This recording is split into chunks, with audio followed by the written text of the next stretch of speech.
Rob Duncan, Planning Advisor to the Cheltenham Chamber of Commerce. There's always been a chronic shortage of employment, land and property in most metropolitan areas of the UK, including Cheltenham. What is the situation now and how can it be addressed? The biggest problem, I think, comes from the fact that this current government made a number of changes to planning, in particular relaxing rules for the change of use from employment space to housing.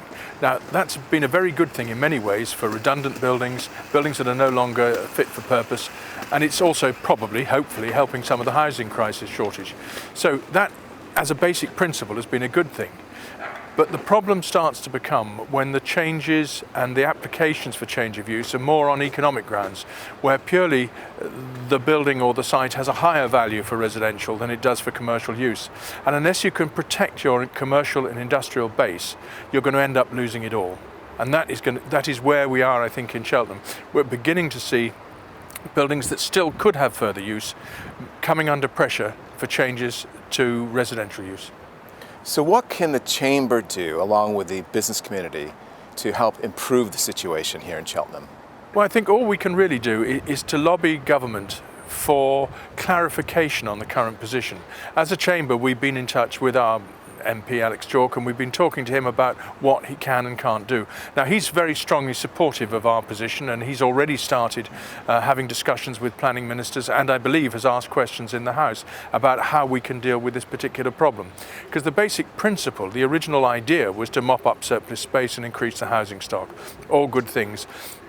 But once it starts to erode your business stock, then you start to have a problem. And he's asked the question, and I understand that he will soon receive clarification from the planning minister on how we could or can't deal with it. And so we're waiting for that clarification at the moment.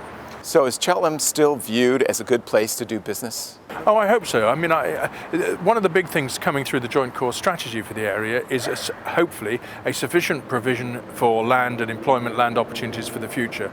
But what we have to do is also to protect some of the existing stock, because it's through the existing stock that startups will start. People can't always afford to pay rents for new space. New office buildings in this area will be somewhere towards £20 a foot. Existing stock is probably 10, 12. So there's quite a big differential between the two. And if you're a startup company, you probably can't afford the new space. You can only go for what's existing. So we have to protect our existing stock for a long-term future. I mean, I think there's a huge amount of demand. We've got to just put in place the right infrastructure to enable companies to grow and to attract new companies to the area, certainly.